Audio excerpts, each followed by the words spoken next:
What's going on, ladies and gentlemen? Adrian Big 30 back with another one. Now, this topic right here has been burning me, and I couldn't. I've been holding it in for so long, but I couldn't wait to let it out. You know what I mean? It's about parents, i.e., women choosing men over their children. I got several clips of this, but I've been watching, watching and listening to stories like this, and it really bothers me. I'm so glad I have parents that don't choose everybody else over us, but some of the children aren't very fortunate. Now we gonna watch a series of clips of this, and I'm gonna react as we go along. It's so sad to me hearing these stories of people who had a mother who was so desperate for a man that when she got one, she put that man above her children. The horror stories of people who were essayed by their mom's new boyfriend or husband, and the mom took the side of the husband. The Now, can you imagine that children telling their mom that they've been essayed by their boyfriend, but yet she believes her boyfriend over the child. I mean, why have children in the first place if you're going to just choose a side dig over them? the amount of children who were kicked out of their homes, but their deadbeat mom's boyfriend got to stay for forever with no home. Just think of it. And the mom's boyfriend don't even work or anything. He's just there to hunch. Consequences. The amount of times I've heard stories of moms who just start arguments with their children, who compete with their children, who tear their children down, but will walk on eggshells if it means keeping their boyfriend or husband happy. I once worked with a lady years ago that never had any energy to spend time with her children, but let somebody ask her out on a date. New woman. I heard somebody say that they lectured their child on why they need to get it.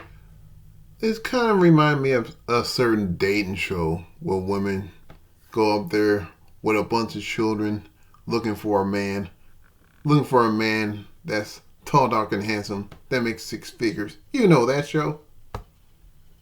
Get a job, and they're not going to spend money and take care of them, but their husband doesn't even have a job.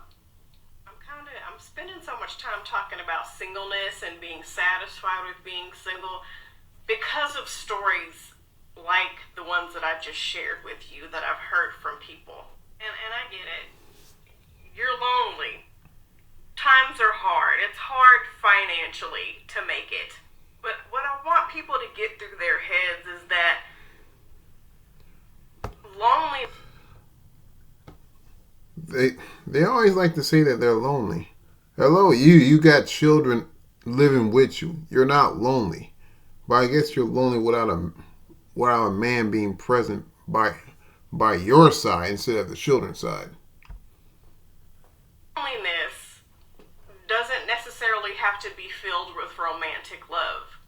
It's taken me years I would rather spend time with my friends than go out on a date. Like, seriously. If I'm lonely, I will text my best friend and we will go to a movie. She will come over. I will go over her house or whatever. A man is the farthest thing from my mind. I've been through some tough times financially. I got on assistance. I begged. I borrowed. I did everything legal, everything short of harvesting my organs to make sure that we kept a roof over my head. There were nights when I cried and I didn't know what I was going to do. So I get the frustration. But I've never been so frustrated, sad, and lonely that I was willing to allow a deadbeat man to live with me or put my children in danger. Out of all the mistakes that I've made in my life, that's the one thing that I can say that I'm proud of. I don't even want a man living with me. If the choice is going to be between my kids and a man, you bet your sweet ass I'm going to choose my children every damn time. If you would choose a man over your children, you need help, and I'm not even trying to be funny about it. All right, we're gonna go to the next clip. We're gonna go to the next clip right here. Let me find it. Let me find it right here. I'll get to that in a bit. But we're going. We're gonna. Here we go. We're gonna hear this woman's opinion. The entire dynamic of a mother choosing a man over her child is so weird to me. Think about it. A woman who would choose a man over her child is only doing that because her dad probably did that to her when she was younger. So it's only right for her to repeat the toxic, disgusting cycle to do it to her child. Because her child was once her at one point in time. And then when women be choosing men over their kids, they be bum ass niggas. And I'm talking about niggas with no job, ain't got a pot to piss in, window to throw it out of, no car. Just ain't worth a damn. Well, you know why those women choose those bum ninjas? Because in their mind, they can lay the pipe. They can lay it down. I mean, it's like they in Cleveland or some shit. They be getting the, bone. So in their minds, what their men makes doesn't even cross their mind. They just want to get hunched. But the presence of him being around is just so immaculate to them. It's sick. Like, go love yourself, love, and go love your child. Women like this will literally choose men over their kids and then wonder why the kids don't respect them, don't respect the man in their life. And then they be going head to head, toe to toe. But that... Oh, that's not all. Not only they don't respect the mother, they go out there and they don't respect anybody. If they don't respect the mother, they don't respect anybody. Because the mom chooses to pay all of her undivided attention towards her man instead of her offspring. But that will kick the kid out. What? You gonna kick me out the house over some man? Get out of here. It's just weird, bro. It is so weird to me, and it makes me so mad. It's weird. It's weird. Y'all can't tell me it's not.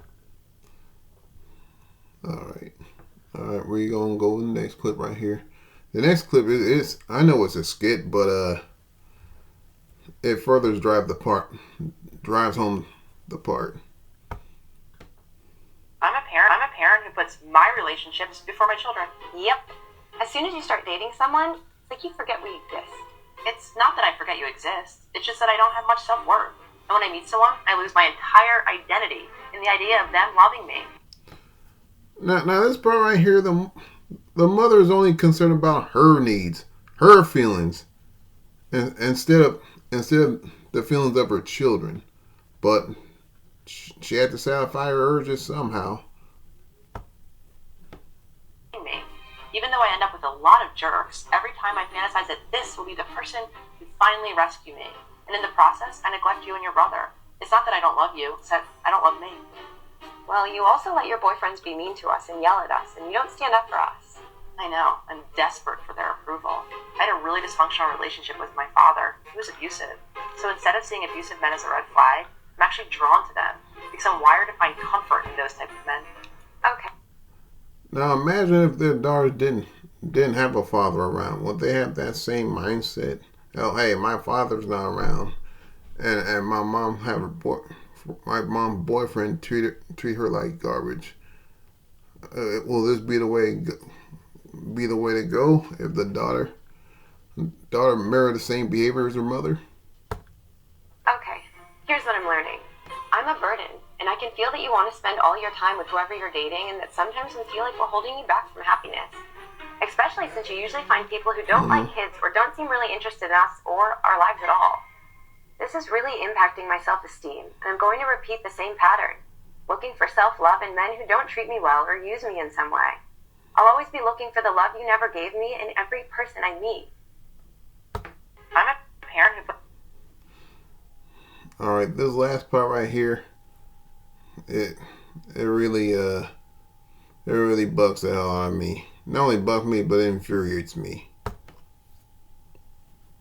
Women who choose abusers over their children. Trigger warning, this video is about child abuse and neglect. So Jennifer Dill appeared on the Dr. Phil show after she and her husband Joseph were charged with criminal child abuse and neglect. They were charged after their 10-year-old son, Dominic, died in their care. Jennifer was a nurse and she worked crazy hours. Joseph did not work and barely kept a job. In July of 2015, 10-year-old Dominic complained to his parents that he was in severe pain. His parents finally took him to the doctor, where the doctor found a few small fractures. The doctor could not determine where these fractures came from. And of course, Joseph and Jennifer did not tell them. Their older daughter later claimed these fractures may have came from the abuse. So a doctor wrote a prescription for pain medication and told the parents to bring their child back for a follow-up visit. A couple of days go by. Jennifer said that Dominic was once again complaining that he was in pain from his neck down to his stomach. So instead of taking Dominic back to the doctor or to the ER, Jennifer goes to work, leaving Dominic at home with his father. Joseph notices that Dominic has some discoloration. Child's heel is turning purple. He has slight purple and blue spots appearing on his body. But Joseph does not call Jennifer or 911. He puts Dominic to bed. Jennifer arrives home from work around 8:30 the next morning. She finds Dominic. I hear a lot of similar stories like this, where the mom goes to work and her boyfriend is left to care for the child that's not even his, and something terrible goes wrong. Completely covered in bluish purple spots. Dominic is very pale and very weak. He cannot move on his own. So instead of calling 911, Jennifer decides to go change her clothes and take a shower. She comes out and tells Joseph we need to take him to the doctor. But Joseph says Dominic is clear-minded and he wants to take an Epsom salt bath right now because he was in so much pain. Dominic is so weak it takes both parents to get him into the tub. While he's in the tub, Jennifer and Joseph decide to lay down and take a nap. Dominic is done. Joseph takes him out of the tub and sits him in a big chair. Joseph attempted to dress Dominic, but it was a huge struggle because Dominic was so weak. The child was so weak he could not dress himself. So Dominic asked if he could rest for a minute as he was getting more and more tired. Jennifer was still sleeping and Joseph decided to give Dominic a minute to rest. So Joseph decides to go... Damn, she's less concerned about her son than she is her getting some rest. What did that tell you? Make himself a cup of coffee instead of monitoring his son's rapidly declining health. When Joseph got back to the room, he found Dominic was gasping for breath. Dominic was in what's called the death rattles. His eyes were crossed, and he was clearly in critical need at this point of medical care. Joseph screams at Jennifer to wake up because Dominic is dying. Yeah. Meanwhile, she's still trying to get her rest instead of checking on the welfare of her son.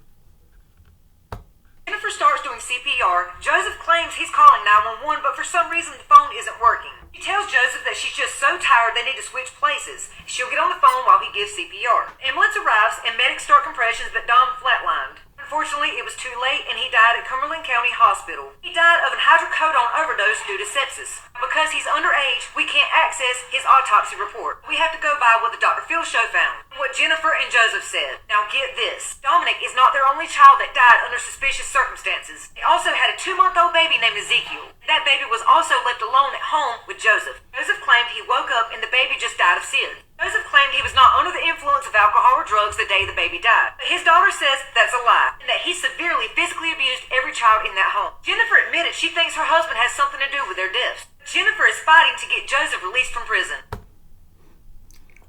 Wow, you hear that? She's fighting to get the husband that abused her children. No. What the hell do you think you are doing? What the hell? About to sit down and eat? No. Yeah, but do you hear that crap? The mom in that last clip. Hold on. The mom in the last clip was she was dead set on getting her husband out of jail after he abused the 2 kids. This is what I'm talking about, people. This is what I'm talking about right here. Women choosing men over their children. And that last story just